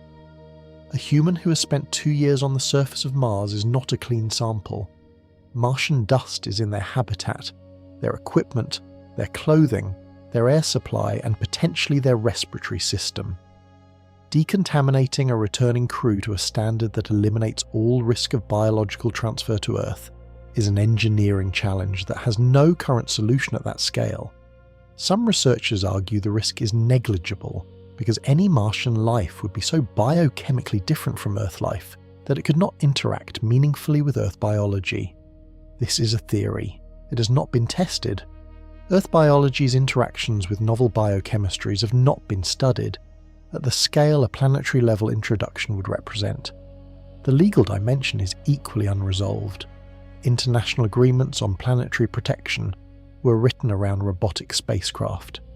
A returning human crew from Mars would represent a genuinely novel legal situation. Who decides whether they are cleared to land on Earth? Under what authority? With what quarantine protocols? For how long? If the decision is to deny return to a crew that might carry Martian contamination, the legal framework to enforce that decision would need to exist before the crew leaves Mars. As of now, it does not. The contamination problem adds a layer of uncertainty to the return scenario that is entirely separate from the physics, biology, and engineering described earlier. And it connects to a longer-term possibility that some researchers argue makes the entire one-way versus return debate eventually obsolete. There is a theory confirmed to be physically possible in principle and unknown in practical feasibility that humans could eventually change Mars into something livable without a pressure suit. The concept is called terraforming. It means reshaping a planet's atmosphere, temperature, and surface conditions until they support life. On Mars, the goal would be to thicken the atmosphere enough to raise surface pressure, warm the planet enough to allow liquid water, and introduce enough oxygen for unprotected human breathing. The physics of how to do this has been studied seriously. Mars contains significant quantities of carbon dioxide locked in dry ice at the South Polar Cap. Warm that cap enough, and the carbon dioxide sublimes into the atmosphere, thickening it and adding to the greenhouse warming effect. Factories pumping greenhouse gases into the thin Martian air could accelerate the process. Orbital mirrors reflecting additional sunlight onto the poles could start the warming. Scientists have modelled these scenarios in detail. The conclusion from most serious analyses is that terraforming Mars to breathable conditions would take centuries at minimum, more likely millennia. The process requires sustained effort across timescales that dwarf all of recorded human history. A confirmed problem with the most often cited approach, even releasing all the carbon dioxide currently locked in Martian polar ice and regolith would only double the atmospheric pressure, bringing it to about 2% of Earth's sea level pressure. Habitable for certain extremophil bacteria, still instantly lethal for unprotected humans. Full terraforming to human breathable conditions may require importing volatile compounds from elsewhere in the solar system, which involves engineering challenges on a scale that does not yet exist. Unknown. Whether terraforming Mars is achievable within a time frame relevant to the first generations of colonists, or at all. But the concept matters for the one-way question in a specific way. If the first colonists accept Mars as a permanent home and commit to building a civilization there, the multi-generational project of changing the planet becomes possible. Every generation adds infrastructure, resources and knowledge, and the planet slowly changes. Over centuries, if the theory holds, it changes enough that life becomes easier. Pressure suits become unnecessary in some regions. Outdoor agriculture becomes possible. The first generation of Martian colonists would not live to see this. They would live in habitats, wear pressure suits outside, grow food under artificial light, and spend their lives building the foundation that later generations build upon. This is the Pilgrim analogy in its fullest form. The people who crossed on the Mayflower did not build the United States. They built the conditions that made it possible for others to build it. They lived hard, difficult, often short lives in a hostile environment, and they did it so that what came after them could be better. The first Mars colonists in this framing are not victims of a failed return mission. They are the foundation of something that does not have a name yet. The long game for Mars, if it is real, requires exactly the kind of commitment that a one-way mission demands and a round-trip mission structurally undermines. Whether humanity chooses to frame the first Mars missions as visits or as the beginning of a civilization tells us something about what kind of species we have become, and the answer to that question is one that the next decade is going to force us to start forming. Sending a person to Mars knowing they may never return is a psychological undertaking that no selection process, training program or therapy model in human history has ever been designed for. NASA has identified the preparation for behavioral health in deep space as one of the most complex challenges in human spaceflight. The agency's research program has studied isolation and confinement extensively, run analog missions in Arctic environments, submarine simulators, and the Mars Desert Research Station in Utah, and worked with crews returning from International Space Station missions to understand what the psychological demands of long-duration spaceflight actually look like. What emerges from that research is a consistent set of findings. Psychological screening can identify individuals who handle isolation more effectively than average. Team composition matters enormously. Interpersonal compatibility between crew members is more predictive of mission success than individual psychological fitness. A crew of 6 individually excellent people who do not function well as a group will deteriorate faster than a slightly less individually impressive crew with strong cohesion. Confirmed. Isolation and confinement increase the risk of psychiatric disorders, including anxiety and depression, behavioral changes, impaired decision-making, and interpersonal conflict in crew members. Confirmed. These risks grow with mission duration and with the completeness of the isolation. Unknown. Whether any selection process or training protocol can reliably prevent serious psychological deterioration across a 3-year mission with no rescue possibility and communication delays of up to 24 minutes each way. The psychological preparation that seems most important and most difficult is not about managing isolation during the mission. It is about the decision made before departure, the decision about what Mars means.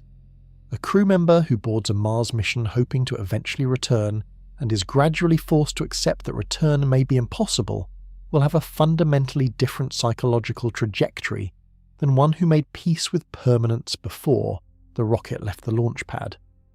This is the core of Buzz Aldrin's pilgrim argument in psychological terms.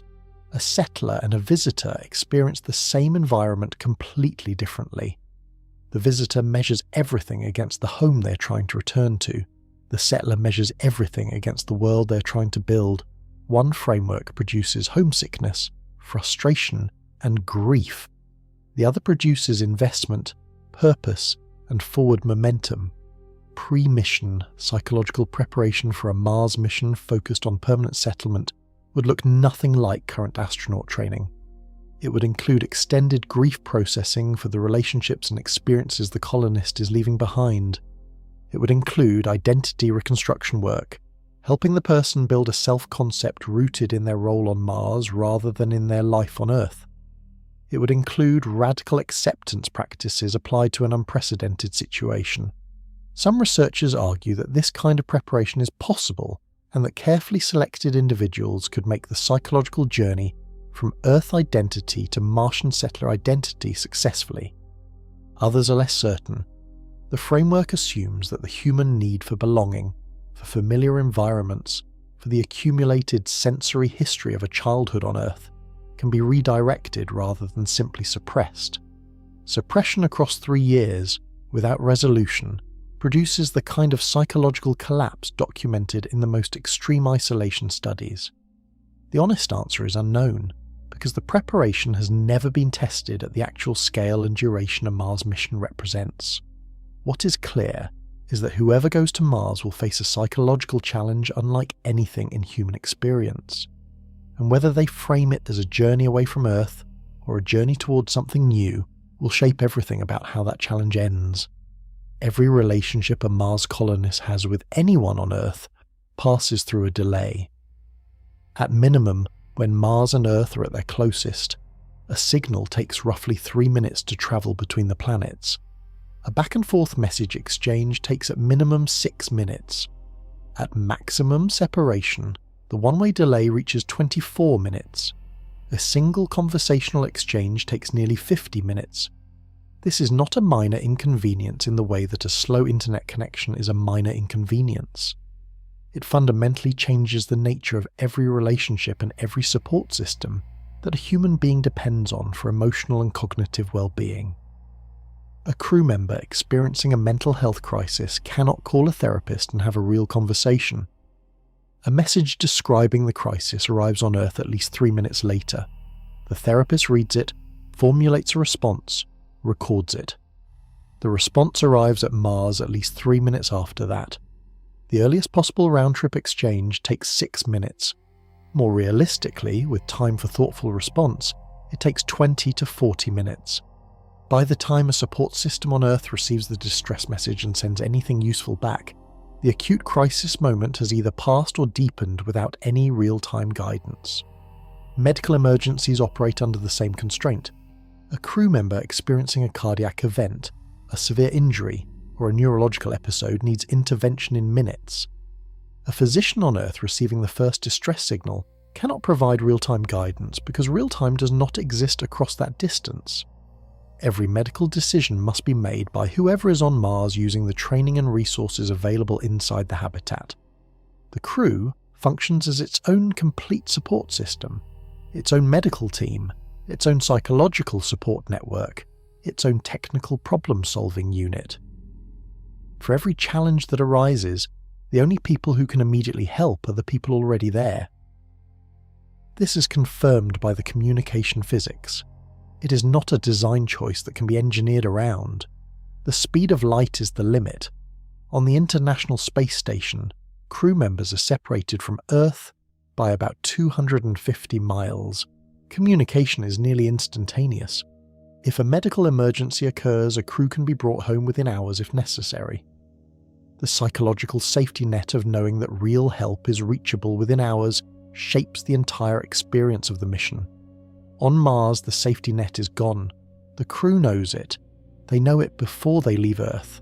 They know it every day on the surface. That knowledge does not produce a specific emotion in every person the same way. For some, it produces focus and self-reliance.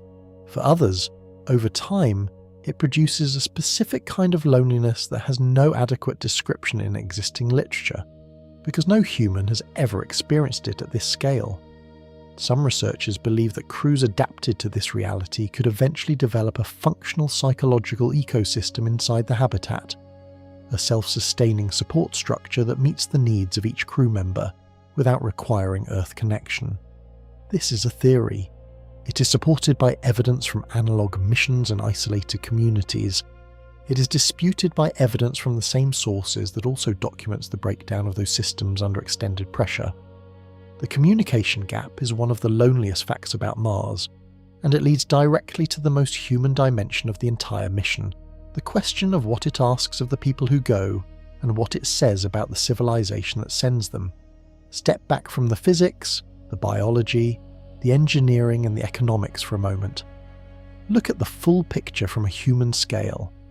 We are describing a scenario in which a group of people, somewhere between 6 and perhaps a few dozen, board a vehicle and travel for 6 to 9 months to another planet. They land on a surface where the air is poisonous, the temperature kills exposed skin, the soil carries a chemical that attacks the thyroid, the dust destroys equipment, storms can cover the entire planet for weeks, and radiation arrives continuously from the galaxy itself. They live there for at least 18 months, probably longer. Their bones lose density every week. Their muscles adapt to a gravity level that will make Earth feel like being crushed. Their eyes change shape from fluid pressure. Their risk of cancer climbs with every day of radiation exposure. Their psychological support system is 50 minutes of communication delay away. And at the end of all of this, they face a return trip that requires a fuel factory to have worked perfectly for over a year with no human oversight, in a vehicle that has been sitting in the Martian environment for years, exposed to thermal cycling, radiation and dust, during a launch window that lasts a limited time and will not return for another 26 months if missed. That is what we are asking of the first humans who go to Mars. The question of whether this is ethical does not have a simple answer. Humans have always asked extraordinary things of explorers, soldiers, sailors and pioneers. Some of those people died doing what was asked. Some of them changed the course of history. Some of them did both. The ethical framework that most mission planners operate under is informed consent. The people who go to Mars will understand what they are signing up for. They will be extensively trained, carefully selected, and fully briefed on every known risk. They will choose to go. The 200,000 Mars One applicants chose to go without even having a real mission on offer. But informed consent has limits. A person can consent to known risks. The risks that remain unknown on a Mars mission are substantial. The long-term effects of Martian partial gravity on the human body are unknown. The long-term effects of galactic cosmic ray exposure across 3 years are unknown. Whether spaceflight-associated neuroocular syndrome causes permanent vision loss at that mission, duration is unknown. Whether psychological deterioration can be managed or prevented across 3 years of genuine isolation is unknown. Confirmed. The first humans on Mars will face risks that current science cannot fully quantify. Unknown. Whether informed consent is fully meaningful when the risks themselves are not fully known. These questions are not reasons to stop the mission. They are reasons to be honest about what the mission is. And the honest framing is the one that Aldrin, Mackenzie, and the Mars to Stay advocates have been making for decades. The first people on Mars are settlers. They're going to build something that outlasts them. Some of them will probably die there. All of them will be changed by it in ways that are not fully reversible. And the civilization they begin, if it takes root and grows, will be the most consequential thing that humanity has attempted since it first left Africa and spread across the continents of Earth. The return ticket is the comforting story. The honest story is the one without it. Who volunteers for this? Research into the psychology of extreme exploration volunteers produces a consistent profile: high tolerance for risk, strong internal motivation that does not depend on external validation or social reward, a tendency to find meaning in difficulty rather than avoiding it, robust self-reliance combined with genuine capacity for deep collaboration in small groups, and a specific relationship with the future, tending to think in terms of decades and legacies rather than immediate personal comfort. These traits appear across mountaineers who attempt the most dangerous routes, polar explorers who winter over in Antarctica, and the subset of astronaut applicants who specifically express interest in deep space exploration over orbital missions. Psychological research on this profile shows both strengths and specific vulnerabilities.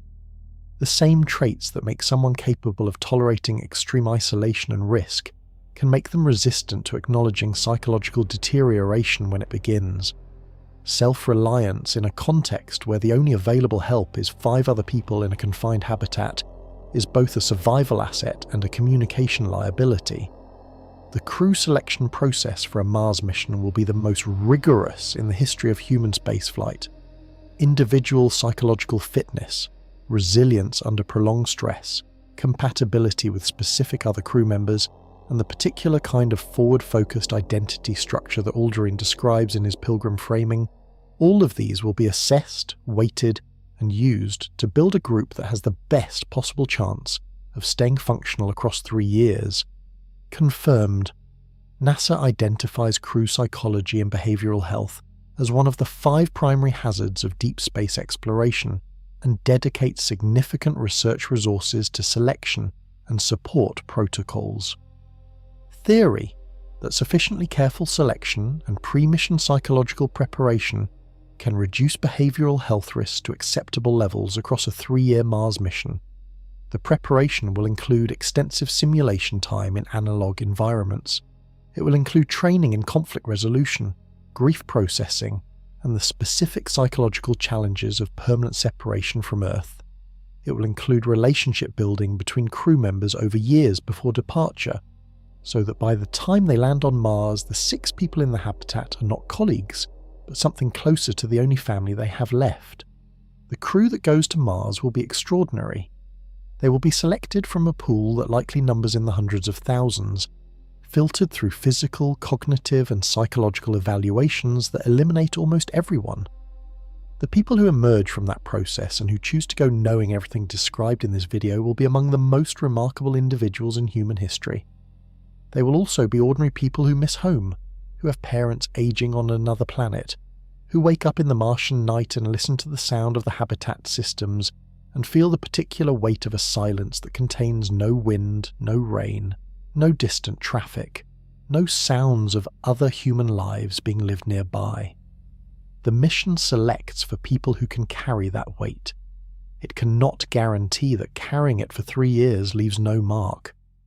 Whatever mark it leaves, the people who go will have done something that no human being has ever done, and what they build in the doing of it will be the first chapter of a story whose ending we cannot yet read. There is a specific moment in the Mars mission when the last option closes. A crew bound for Mars can abort in the early stages of the journey.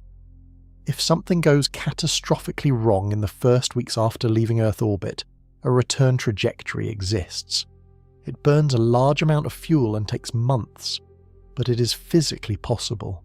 The crew can come home. As the spacecraft moves deeper into the transit, the return windows narrow. The fuel cost of turning around climbs. The available abort options shrink. Somewhere in the middle of the journey, in the vast dark between Earth and Mars, the last clean abort opportunity passes. After that point, reaching Mars takes less fuel than returning to Earth. The crew is committed. They are going to Mars regardless of what happens next, because going backward now costs more than going forward. Then landing happens, and the moment the crew sets foot on the surface, a new clock starts. The return window countdown. 18 to 20 months until the planets align for an efficient trip home. 18 to 20 months in which everything must go right, or the window closes and the next one is over 2 years away. The moment of no return is not a single dramatic instant. It is a series of closing doors, each one quieter than the last. The abort window, the point of no return in transit, landing, the return window countdown, the fuel factory deadline, the pre-launch equipment check where every component must pass. Each door that closes behind the crew removes an option. The options narrow steadily from many to few to one, launch successfully during the window or stay. This is confirmed physics and orbital mechanics. Every closing door in that sequence is described by equations that have not changed since Walter Hohmann worked them out in 1925. The universe does not negotiate. What makes this psychologically significant is that the crew will feel each door close. Mission planners will mark the transit milestones. Flight controllers on Earth will track the abort window expiration. The crew will know at each stage exactly which options remain.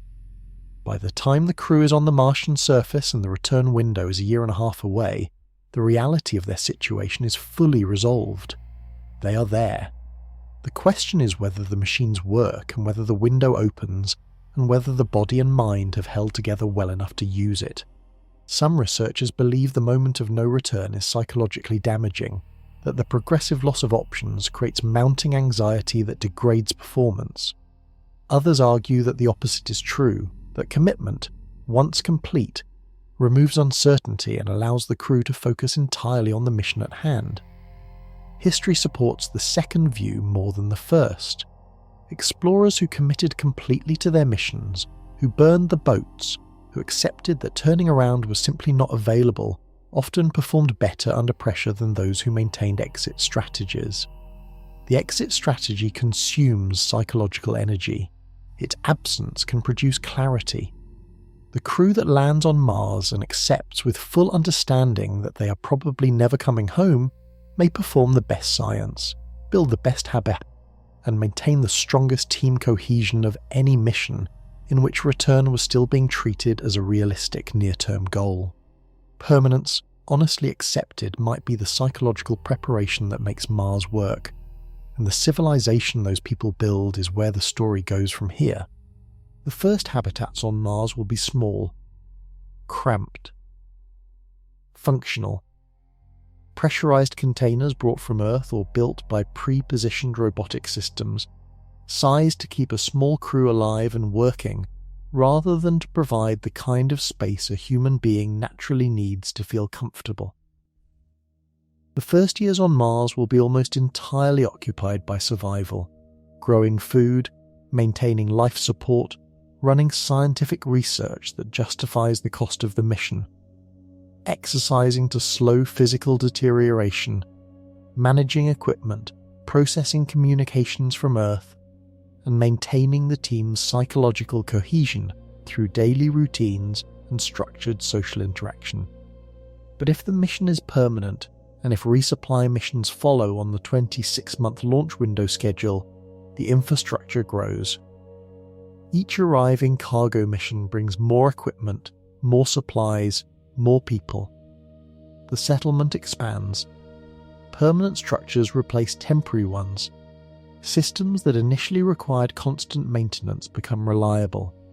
Knowledge about Martian geology, weather, resource locations, and construction techniques accumulates. Confirmed, Mars has abundant resources for construction. Martian regolith, processed correctly, can be used as a building material similar to concrete. Iron oxides are present in significant quantities. The planet's subsurface holds water ice that can be extracted for drinking, for growing food, and for splitting into hydrogen and oxygen. Unknown whether the first colonists can develop these resources fast enough, and with the equipment available, to build a genuinely self-sustaining settlement within a time frame that matters for their survival. Self-sufficiency is the long-term goal.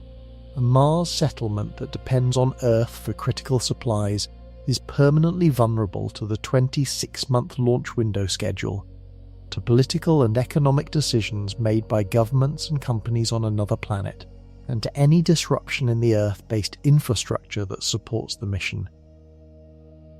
A self-sufficient Mars settlement can survive regardless of what happens on Earth.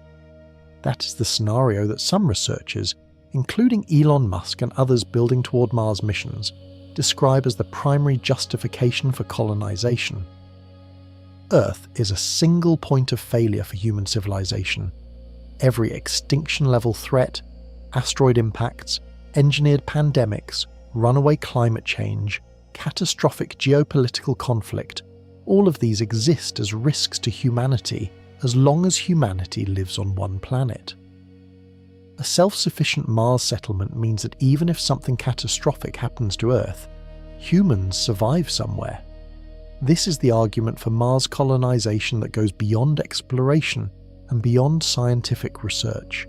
It is an existential insurance policy, and it only pays out if the settlement actually becomes self-sufficient, which requires exactly the kind of permanent, committed, one-way colonization that the return ticket debate tries to avoid. The first generation builds the foundation, the second generation builds on it. By the third or fourth generation, the settlement may have grown to a point where it produces more than it consumes, where its population is large enough to maintain technological civilization without outside support, where Mars becomes a genuinely independent world. The people who make that possible are the ones who went first and stayed. The ones who had every reason to want to go home and chose, or were forced by reality to build something instead. Every Mars mission will eventually face a version of the same choice, not in a single dramatic moment, but across dozens of smaller decisions made over months and years.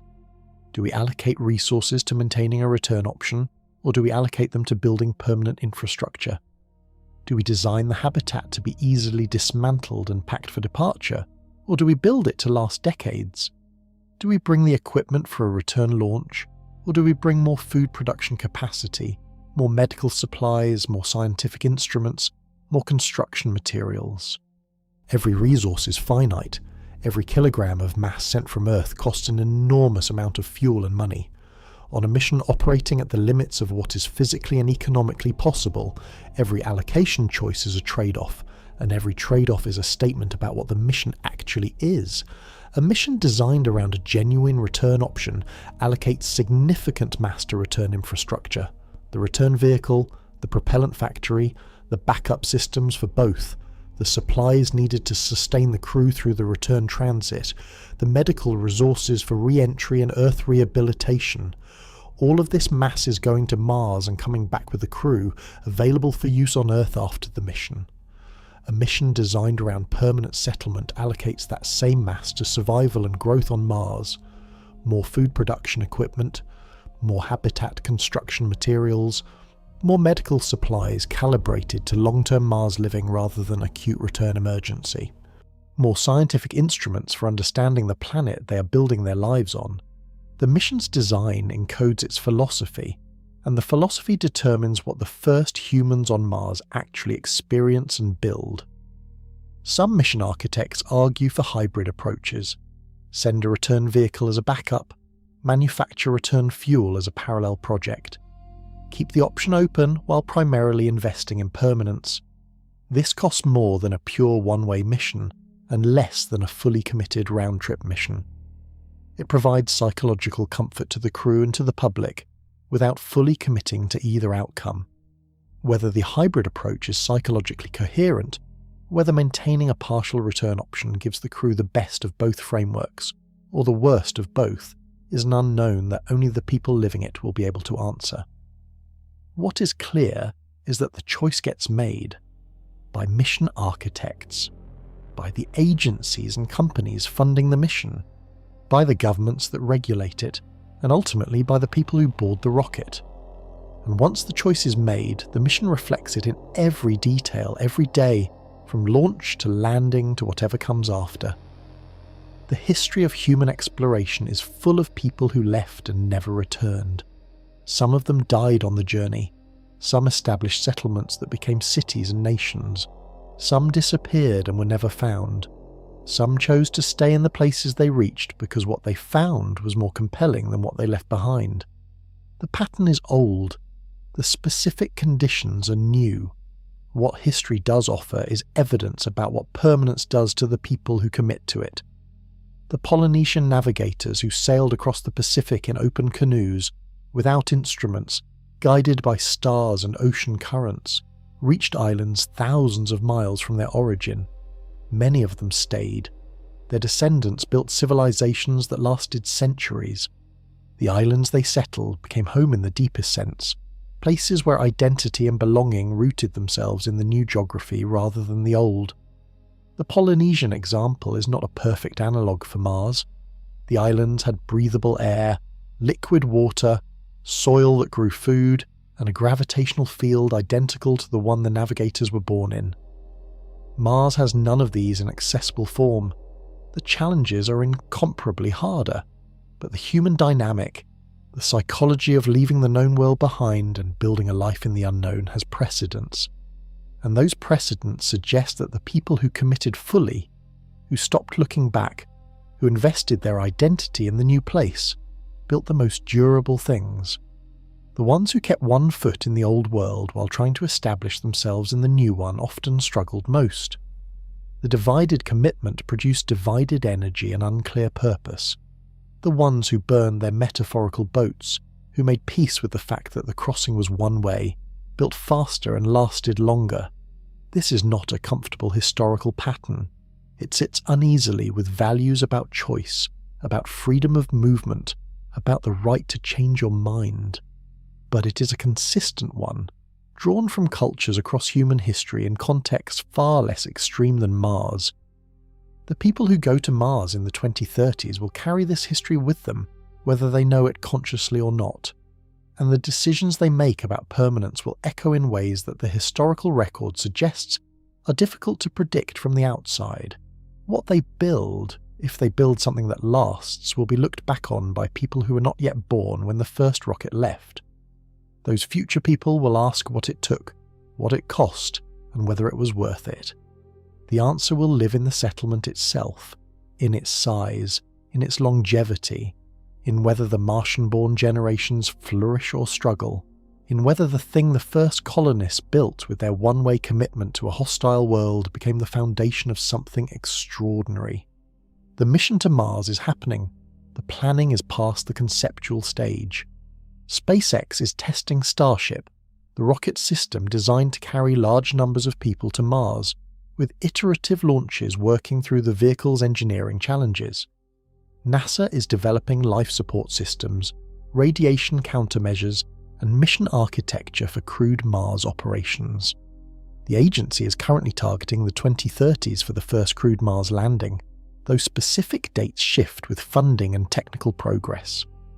As of 2026, the critical unsolved problems are confirmed and documented. Propellant manufacturing at mission scale has never been demonstrated. Radiation countermeasures for galactic cosmic rays remain insufficient to bring cancer risk within NASA's acceptable limits. The long-term effects of Martian partial gravity on human physiology across mission durations have never been studied. Spaceflight-associated neuro-ocular syndrome outcomes after 3 years of mission duration are unknown. Psychological support protocols for 3-year deep space isolation with no rescue option do not yet exist in validated form. Each of these problems is being actively worked on by researchers, engineers, and mission planners around the world. Some of them may be solved within the decade. Some may require breakthroughs that current science does not have a clear path to. Some may simply have to be accepted as risks and managed as best as possible by the crew. The MOXIE experiment proved that oxygen production from Martian atmosphere is chemically feasible. The technology gap between MOXIE and a mission-capable propellant factory remains enormous, but the gap has a clear direction to close. Researchers at various institutions are working on scaled versions of the technology. Radiation is the hardest problem. Heavy ions from galactic cosmic rays lose very little energy, passing through conventional shielding materials. Adding more mass to the spacecraft reduces the risk modestly, but compounds the rocket equation problem. pharmaceutical approaches to radiation protection are being studied, including compounds that might reduce cellular damage from cosmic ray exposure. None have been validated for long-duration deep space missions. The biology of Martian partial gravity is being studied through International Space Station data and controlled laboratory experiments. The specific data point that matters most, long-term human development and deconditioning in 38% gravity, requires either human subjects in a partial gravity environment or animal studies in rotating habitats that simulate partial gravity. Both research directions are underway. What is clear from the timeline is that the first crewed Mars mission will launch before every problem is solved. That has been true of every significant human exploration mission in history. Columbus did not know what he would find. Armstrong did not know whether the lunar surface would support the weight of the landing module. The people who go to Mars in the 2030s will go with incomplete knowledge of what Mars does to the human body over years. They will go with propellant production technology that may or may not scale to mission requirements. They will go knowing that the return window exists on paper and that every component between them and that window must work. They will go anyway. The question at the centre of this entire story is deceptively simple. Can humans go to Mars and come back? The confirmed answer is maybe under the right conditions, with the right technology, with an extraordinary amount working correctly at the same time. The honest answer is the forces pushing against return are severe, numerous, and some of them are physically irreversible. The rocket equation makes bringing return fuel from Earth effectively impossible and demands a propellant factory that has never been built at scale. The 26-month launch window is immovable. The human body loses bone, muscle, cardiovascular capacity, and visual integrity during the mission at rates that make the return trip physically brutal, even under the best circumstances. Radiation exposure across 3 years exceeds every safety standard currently on the books and causes damage that accumulates permanently. The psychological weight of genuine, total isolation without rescue for 3 years has no precedent in human experience.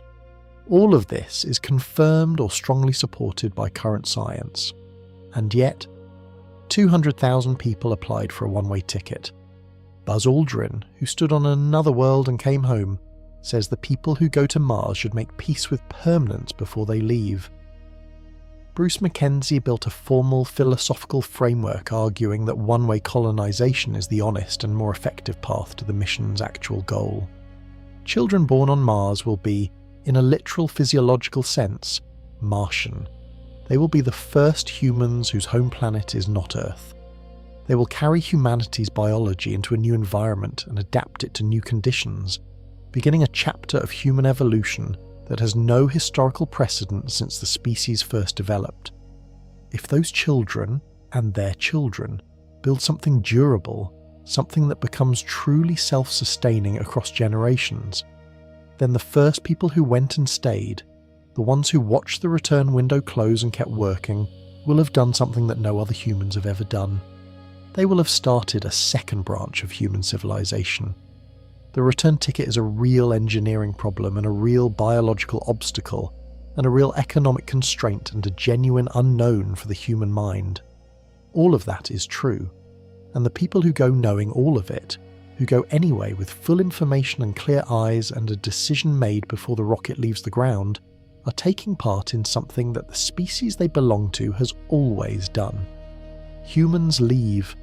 Humans go further than seems reasonable.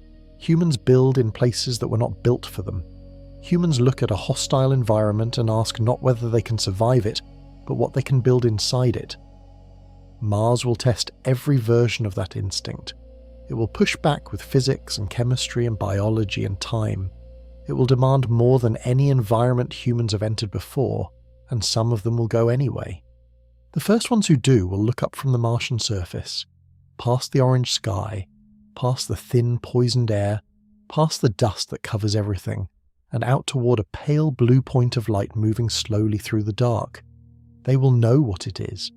They will know what it holds, and they will turn back toward the work they came to do, because that is what settlers do.